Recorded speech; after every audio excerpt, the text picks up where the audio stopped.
Hi, everybody. My mother always told me that necessity is the mother of invention. And I didn't really listen to my mother very well. But a couple of years ago, my life took a major turn for the worse.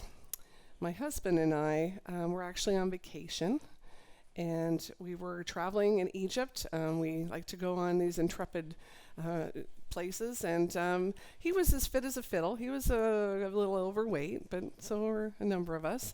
And the next thing we knew, he was after this wonderful meal on top of a cruise ship, he started vomiting out of control, and it was just like I thought it was food poisoning. I gave him a Cipro. I'm not a medical doctor, but I, bring this with me on my vacations, and I just thought, well, he's going to be okay. Well, he wasn't okay. We had to rush him to a clinic.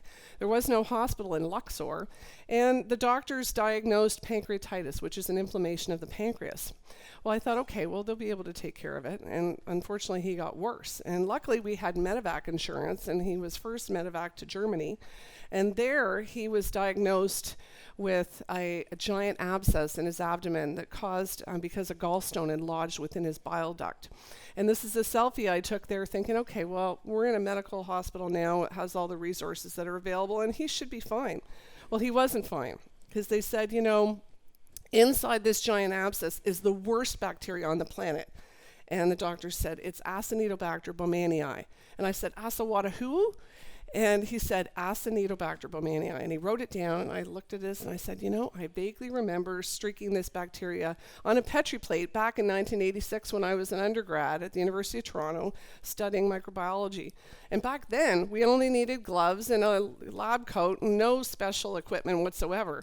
But what I didn't realize is in the last couple of decades, organisms like this have become superbugs. Superbugs are bacteria that are resistant to multiple antibiotics, and this one in particular, which is its nickname is actually a Racobacter because so many vets come back from the Middle East with this infection. This organism is a bacterial kleptomaniac. It's known to steal antibiotic resistance genes from other bacteria, and right off the bat, it was resistant to 12 antibiotics and only partially sensitive to 3. Now I was starting to get worried. He got stabilized, and we had him sent back by Medevac again, back to UC San Diego, where we have some of the top infectious disease doctors in the world. Well, the worst part of this is that by the time he got sent back, now this is a couple months into our saga, this bacteria was now resistant to all antibiotics, even colistin, which is the last resort antibiotic that's reserved for only, special urgent situations. This photograph was actually taken when the doctors had just told me that he wasn't going to make it. And his daughters were with me, and he was in a coma by then. And I decided, I want to grow old with you, honey. I don't know if you can hear me, but I need to know if you want to live. If you want to live, I need a sign. I need to know that I need to do whatever I can to save you. So could you just squeeze my hand if you want to live? It's okay if you want to let go, but if you want to live, squeeze my hand. And I waited, and he squeezed my hand. Now, my husband is here, so you can meet him later. He lived.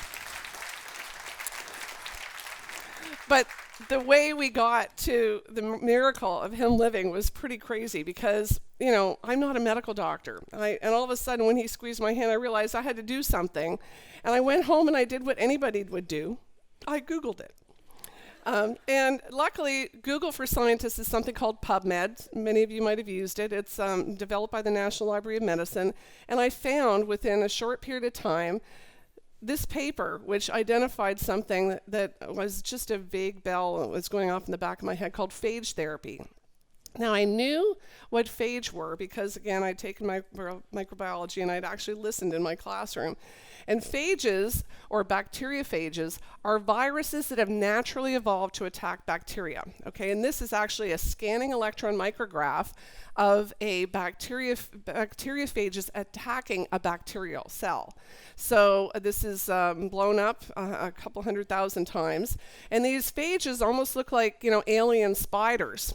They are the natural predators of these bacteria, and they exist everywhere you find bacteria. So they're in soil, they're in water, they're in our guts, and they're in sewage is a great place to find them because there's a lot of bacteria in sewage.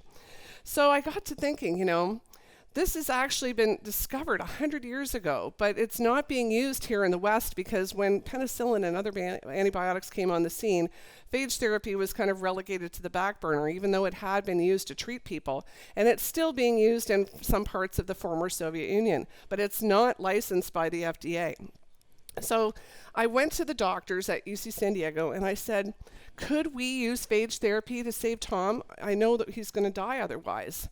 And luckily, we're at an institution that is able to kind of, say, we're going to take some risks. In fact, one doctor said, this is like the fourth quarter of the game where the quarterback is blindfolded. It's the last minute, and you're going to ask us to do a Hail Mary pass 350 yards down the field. But we'll give it a go.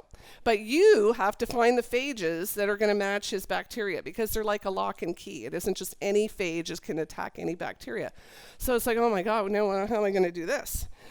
So I actually went back to the internet, found researchers that were studying this, contacted them cold, and begged them to help me. And they did. We had phages come from Texas A&M University, a local company here called Amplify Biosciences, and even the U.S. Navy stepped in.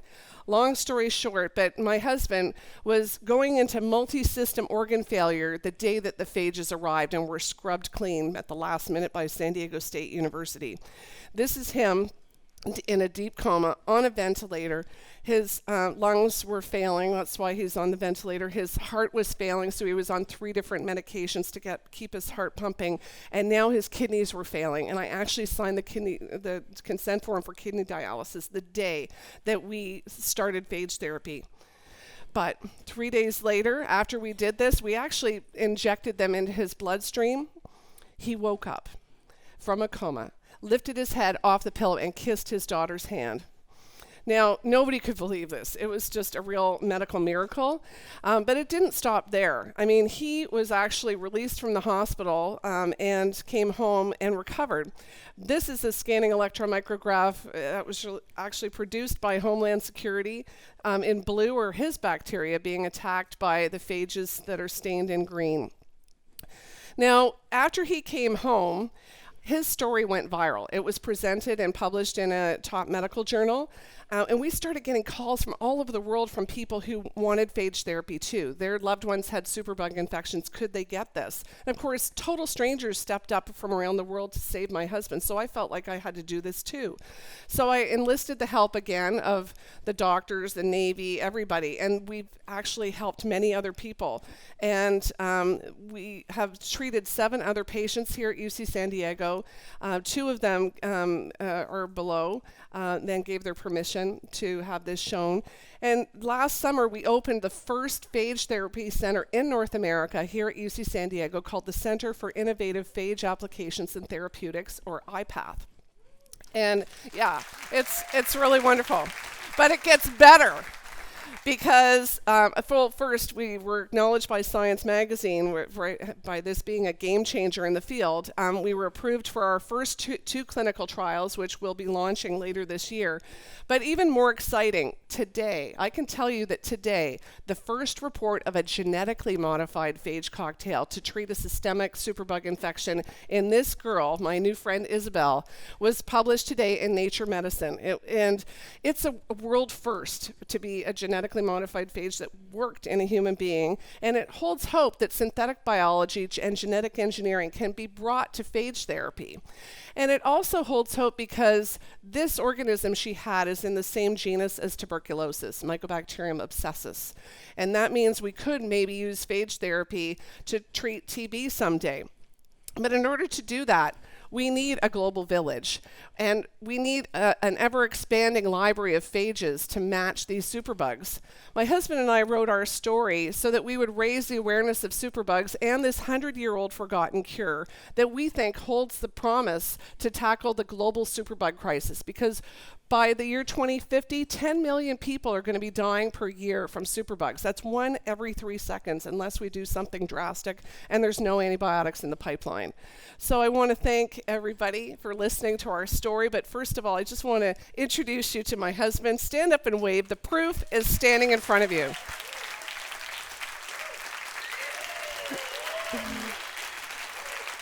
Thank you.